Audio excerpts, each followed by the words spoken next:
నమస్కారం city news కి స్వాగతం. పాఠశాల భవనానికి సంబంధించిన కిటికీ అద్దం 5వ అంతస్తు నుండి విద్యార్థిపై పడటంతో విద్యార్థికి తీవ్ర గాయాలయ్యాయి. వివరాల్లోకి వెళ్తే పట్టణ 2 టౌన్ పోలీస్ స్టేషన్ వద్ద గల ఓ ప్రైవేట్ పాఠశాలలో 6వ తరగతి చదువుతున్న మీరాజ్ పాఠశాల వదిలిన సమయంలో గ్రౌండ్ ఫ్లోర్ లో సైకిల్ తీసుకుంటున్న సమయంలో 5వ అంతస్తు నుండి కిటికీ అద్దం ఊడి మీరాజ్ తలపై పడటంతో తీవ్ర గాయాలయ్యాయి. హుటాహుటిన ప్రైవేట్ వైద్యశాలకు తరలించి చికిత్స అందిస్తున్నారు. ప్రస్తుతం విద్యార్థి పరిస్థితి నిలకడగా ఉందని వైద్యులు తెలిపారు. కాగా సంఘటన జరిగిన పాఠశాలను ఉన్నతాధికారులు ఆదేశాల మేరకు ఎంఈఓ లక్ష్మీనారాయణ పరిశీలించారు. విద్యార్థుల భద్రతా దృష్ట్యా అన్ని భద్రతా ప్రమాణాలు తీసుకుంటున్నప్పటికీ ఇలాంటి సంఘటన జరగడం బాధాకరమని, ఇలాంటివి పునరావృతం కాకుండా పటిష్ట భద్రతా ప్రమాణాలు అన్ని పాఠశాలలో తీసుకునే విధంగా చర్యలు చేపడతామని ఎంఈఓ లక్ష్మీనారాయణ తెలిపారు.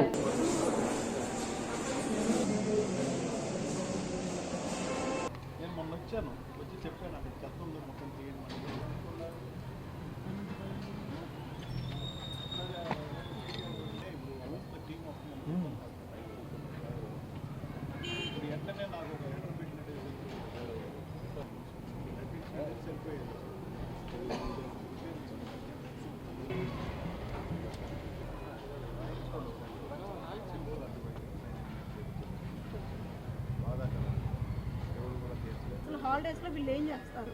నేను కంప్లైంట్ కూడా చెప్పాను, 2-3 సార్లు కంప్లైంట్ చెప్పాను.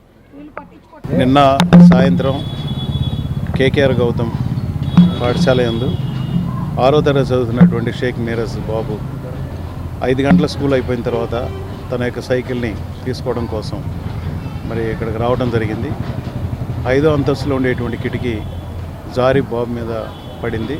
బాధాకరం, శోచనీయం. బాబుకి ఆ పెంకులన్నీ కూడా గుచ్చుకోవడం జరిగింది. ఇక్కడ ఉండేటువంటి యాజమాన్య వారిని కోరేది మొత్తం కూడా ఆ కిటికీలన్నీ కూడా రీప్లేస్ చేసి మొత్తం కూడా రిపేర్ చేయించవలసింది కోరుతున్నాం. పేరెంట్స్ కూడా గతంలో మేము 2-3 సార్లు తెలియజేసామని చెప్పారు. ఇటువంటి పునరావృతం కాకూడదు. పిల్లలు పేరెంట్స్ మనల్ని నమ్మి పిల్లల్ని ఇక్కడ చేర్చినప్పుడు వాళ్ళకి విద్యాబుద్ధులతో పాటు సంరక్షణ కూడా చేయాలి.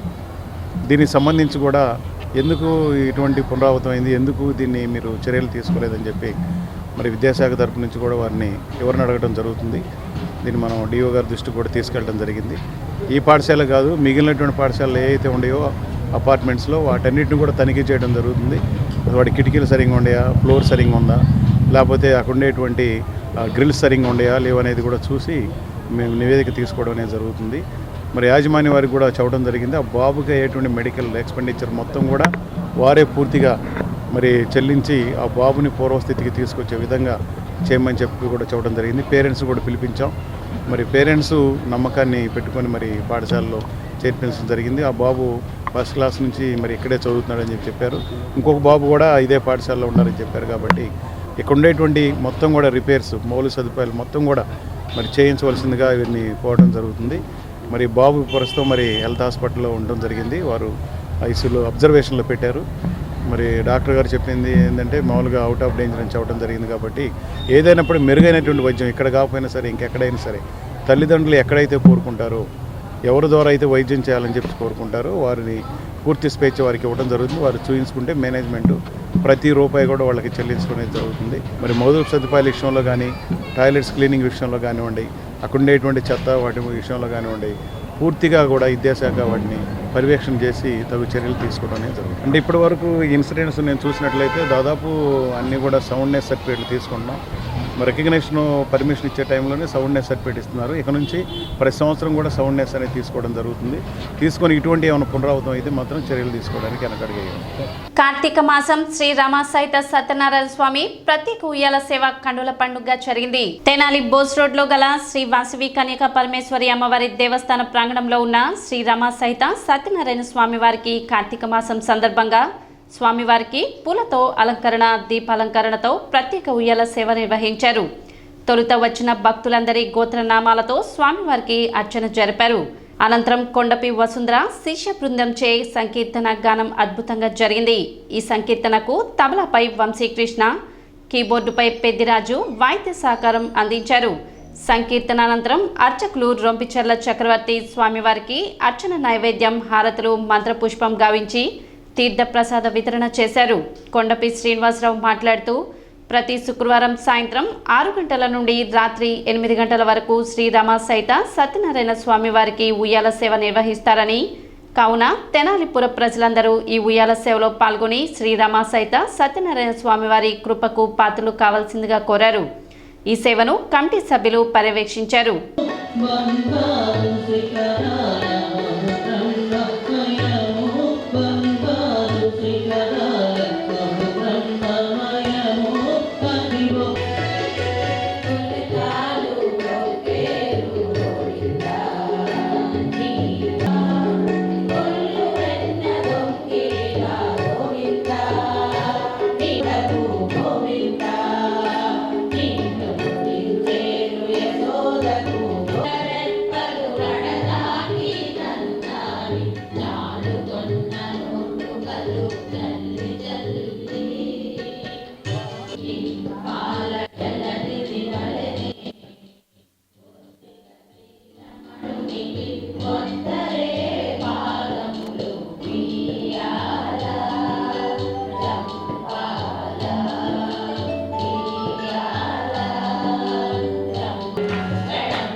శ్రీ వాసవి కన్నికాపరమేశ్వరి అమ్మవారి దేవస్థానం ప్రాంగణంలో ఉన్న శ్రీ రమాసహిత సత్యనారాయణ స్వామి దేవస్థానానికి ప్రతి శుక్రవారం ఇక్కడ సాయంత్రం 6 గంటల నుండి 8 గంటల వరకు శ్రీ సత్యనారాయణ రమాసహిత సత్యనారాయణ స్వామివారికి ఊంజల్ సేవ జరుగుతుంది.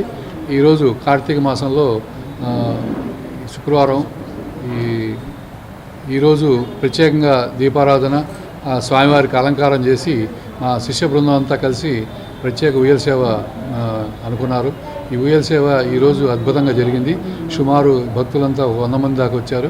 ఈ ఉయ్యల సేవలో ముఖ్యంగా స్వామివారి మీద సంకీర్తన, అనంతరం తీర్థప్రసాద వినియోగం జరుగుతుంది. అలాగే భక్తులందరూ ఇక్కడికి వచ్చేసి విశేషంగా అన్నమయ కీర్తనలు పాడటం అనేది గొప్ప విశేషం. తెనాలి పుర ప్రజలు కూడా ప్రతి శుక్రవారం సాయంత్రం 6 గంటలకి ఈ శ్రీ వాసవి కన్నికాపరమేశ్వరి అమ్మవారి దేవస్థాన ప్రాంగణంలో ఉన్న శ్రీ రమాసహిత సత్యనారాయణ స్వామి దేవస్థానానికి ఈ ఉయ్యల సేవకి రావాల్సిందిగా మనవి. ఈ నెల రోజుల్లో కూడా ప్రతి ఆదివారం బుధవారం కూడా ఇక్కడ కీర్తనలు నేర్చుకోవడం జరుగుతుంది. శుక్రవారం ఊంజల్ సేవలో అద్భుతంగా ఎన్నో పూలహారాలతోనూ ఇక్కడ భగవంతుని సమర్పించుకోవటము, దాంతోపాటు ఎన్నో కీర్తనలను భగవంతునికి సమర్పించుకుంటూ ప్రతి ఒక్కళ్ళు కూడా తన్మయత్వంతో భగవంతునికి గీతాలాపన చేయటం ఇది చాలా గొప్ప విశేషం అండి. అలాగే ఈ కార్తీక మాసంలో గోపాదమంత మునిగినంత నీటిలో కూడా నారాయణమూర్తి ఉంటాడని ఒక ప్రత్యేకమైనటువంటి ఇది ఉన్నదండి. కాబట్టి ఈ కార్తీక మాసంలో నారాయణమూర్తి మరి అన్ని చోట్ల వ్యాపించి ఉంటాడు.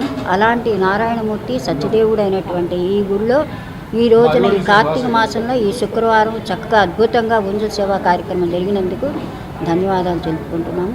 మతి స్థిమితం లేకుండా ఒంటరిగా సంచరిస్తున్న అంజమ్మ అనే వృద్ధురాలిని గుంటూరులోని నిర్మల్ హృదయ్ అక్కున చేర్చుకుంది. తెనాలి వచ్చిన నిర్మల్ హృదయ్ ప్రతినిధులకు మున్సిపల్ రెవెన్యూ అధికారులు అంజమ్మను అప్పగించారు. వృద్ధురాల్ని తమ సంరక్షణలో ఉంచుకొని తగిన వైద్యం, ఆహారం అందిస్తామని చెప్పారు. తమతో గుంటూరు తీసుకువెళ్లారు. పట్టణ చిన్నరావుకు చెందినట్టుగా భావిస్తున్న అంజమ్మ అనే వృద్ధురాలిని 3 రోజుల క్రితం ఎవరో తీసుకువచ్చి స్థానిక మార్కెట్ వంతెన సమీపంలోని బస్ షెల్టర్ వద్ద వదిలేశారు. తన పేరు అంజమ్మగా చెప్పడం మినహా మరే వివరాలను చెప్పలేకపోతుంది. సమాచారం తెలిపిన హెల్పింగ్ సోల్జర్స్ ప్రతినిధి ఇనాయక్తుల్లా మిత్ర బృందం ఆమెకు దుస్తులు, ఆహారం ఇస్తూ వచ్చారు. ఆమె దీనస్థితిని గమనించిన కొందరు అధికారులకు సమాచారం ఇవ్వడంతో వారు నిర్మల్ హృదయ్ను సంప్రదించారు. దీంతో వారు ఇక్కడికి వచ్చారు. మండల తహసీల్దార్ కేవి గోపాలకృష్ణ, మున్సిపల్ ఆరోగ్యాధికారి doctor KH Nirmala, MEPMA CMM Vijay Kumari ప్రభుత్వలు ఆ వృద్ధురాలిని నిర్మల్ హృదయ్ ప్రతినిధులకు అప్పగించారు. కాబట్టి మేడం గారు మాకు ఫోన్ చేసింది, అది కాబట్టి మేము వచ్చాం. ఇప్పుడు మేము వాళ్ళకి వీళ్ళ కోసం కాదు, మేడం గారు చెప్పింది ఇలాగ ఒక పేషెంట్ పడి ఉన్నావు, ఇంకొక 2-3 డోనర్స్ మాకు ఫోన్ చేసి చెప్పావు, సిస్టర్ ఇట్లా ఒక పేషెంట్ పడి ఉన్నారు, మేము తీసుకొస్తామా ఏం చెప్పినా లేదు. ఇప్పుడు ఫ్యామిలీ కేసు అయితే కాబట్టి మేము తీసుకురావడం ఇక మేడం మీతో నేను చెప్పదు విను, మేము మాట్లాడుతున్నాను చెప్తూ అది కాబట్టి ఇప్పుడు మీరు తీసుకెళ్తారే మీరు తీసుకెళ్ళు, లేకపోతే మేము వదిలేసి వెళ్తాను. మీ తహసీల్దార్ కోసం మేము వెయిట్ చేయమండి. ఇప్పుడు మా గుంటూరు నుండి మేము వచ్చాం, ఈ మేడం చెప్పినా కాబట్టి, ఇంకా కలెక్టర్ గారికి ఆర్డర్ ఏదో మేడం చెప్పినా కాబట్టి మేము వచ్చాం. ఈ పెద్ద ఆవిడ్ని మనం అట్లా అనారోగ్యంగా ఉన్న ఆవిడ్ని మనకి ఇక్కడ లోకల్ గా మున్సిపాలిటీ తరఫు నుంచి ఒక రన్ చేస్తున్నప్పటికీ మనం ఏంటంటే వాళ్ళు అనారోగ్యంగా ఉంటే డెస్టిట్యూట్ హోమ్ లో ఉంచలేము. అందువల్ల హాస్పిటల్ కి తరలించాలా లేకపోతే ఎట్లాగా వీళ్ళని తరలించాలి అనుకున్నప్పుడు నిర్మల్ హృదయ అని మన గుంటూరులో మిషనరీ ఆఫ్ చారిటీకి సంబంధించిన ఒక సంస్థ ఉంది. వారు చాలా బాగా చూసుకుంటారు ఇలాంటి వారిని. వారికి అనారోగ్యంగా ఉన్న వారిని వాళ్ళని మళ్ళీ ఆరోగ్యవంతులుగా వచ్చే వరకు వాళ్ళు సపర్యలు చేస్తారు. ఈ రోజు మన మున్సిపల్ కమిషనర్ గారు వారితో సంప్రదించి వారు ఇప్పుడే వచ్చి ఆ పెద్ద ఆవిడ్ని అక్కడికి గుంటూరు తరలించాము హోమ్ కి. ఆవిడ్ని మెల్లగా మాట్లాడించడానికి ప్రయత్నం చేస్తే ఆవిడ పేరు అంజమ్మ అని చెంచుపేట అని చెప్తోంది. మా ఎంక్వైరీలో కొడుకులు ఇక్కడికి తీసుకొచ్చి వదిలేశారని కూడా తెలుస్తోంది. ఇది రేపు డిఎస్పీ గారితో కూడా సంప్రదించి ఎవరు ఇంత మానవత్వం లేకుండా ఇలా ఒక తల్లిని రోడ్డు మీద వదిలేశారో వాళ్ళకి నెససరీ కౌన్సిలింగ్ కూడా ఇప్పించి ఏర్పాటు చేస్తాం. దీనిపైన చట్టపరమైన చర్యలు తీసుకుంటాం. ఒక వృద్ధ మహిళని బస్ స్టాప్ లో వాళ్ళ ఫ్యామిలీ మెంబర్స్ వదిలేశారని ఒక అనాథగా గుర్తించి మనకి ఈనాడు లో ఒక కథనం ప్రచురితమైంది.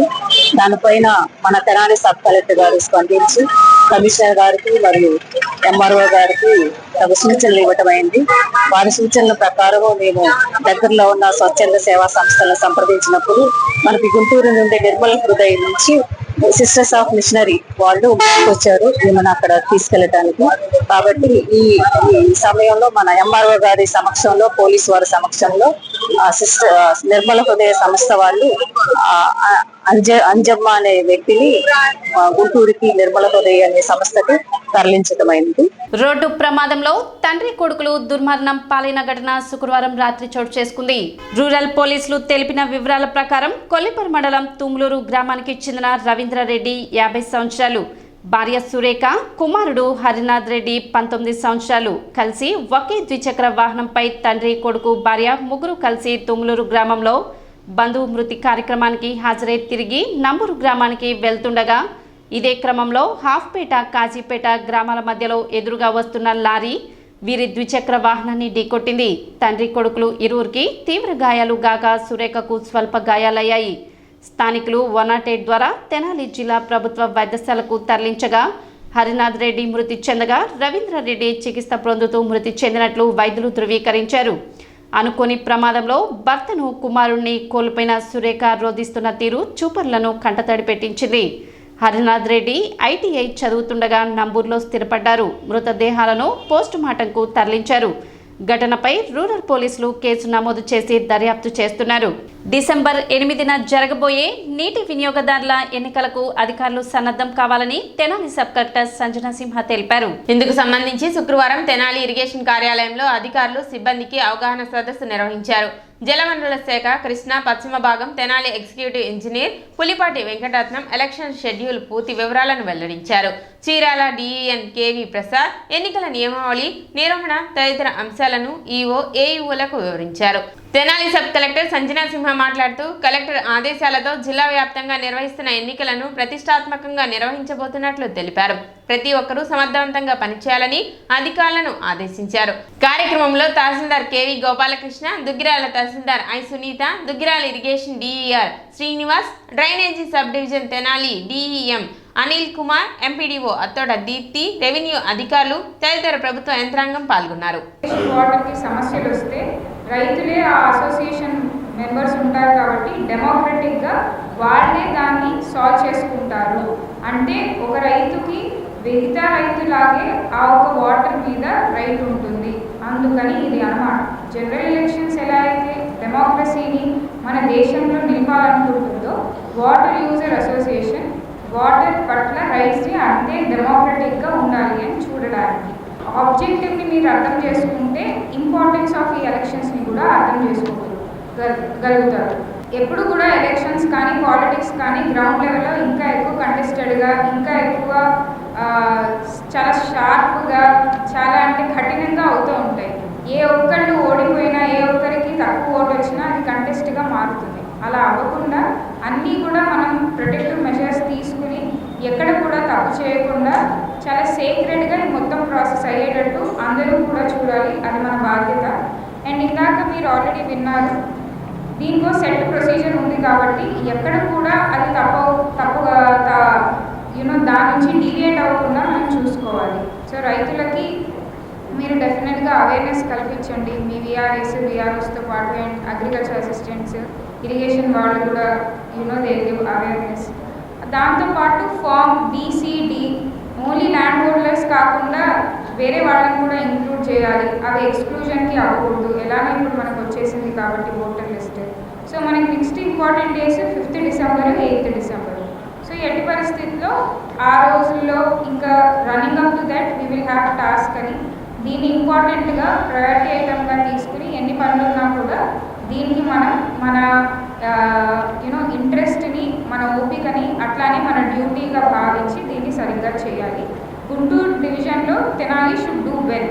సో మనం ఏదో ఒక చిన్నది చేసి మన వల్ల మొత్తం రాష్ట్రంలో ప్రాబ్లం లాంటిది రాకూడదు. ఆల్రెడీ ఎఫ్పీ షాప్స్ది మనం చూసాము. ఎవరు కూడా వాళ్ళ డివిజన్లో ఒక ఇష్యూ వల్ల రాష్ట్రంలో ఆగిపోవాలని కోరుకోరు. అలానే Tenali staff should be utmost should take this as utmost important and should ensure that ఏ ఒక్క తప్పుదల జరగకుండా ఇది సాఫీగా అయిపోవాలని యూ హ్యావ్ టు ఎన్ష్యూర్.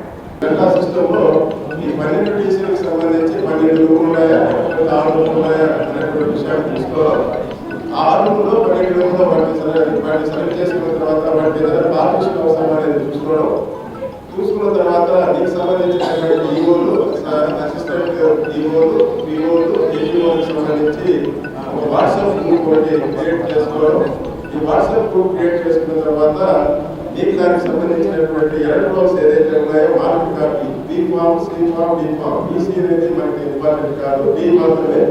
ఈ డీలో మనకి రాష్ట్రాలు మరి ఓటర్ లిస్టులు మనకి ఇస్తారు కాబట్టి ఆ కాపీని మనకి ఆ టీసీ వైజ్ ఉన్నటువంటి కాపీని మనం అది కలెక్ట్ చేసుకోవడం. తదుపరి ఈ కలెక్ట్ చేసుకున్నటువంటి మెటీరియల్ అంతా కూడా ఈ 13 ఒక రిజిస్టర్ మెయింటైన్ చేయడం. తర్వాత ఏ షెడ్యూల్ పెట్టుకోవడం, ఒక అడ్డపెట్టు. సిటీ న్యూస్ ఇంతటితో సమాప్తం. నమస్కారం.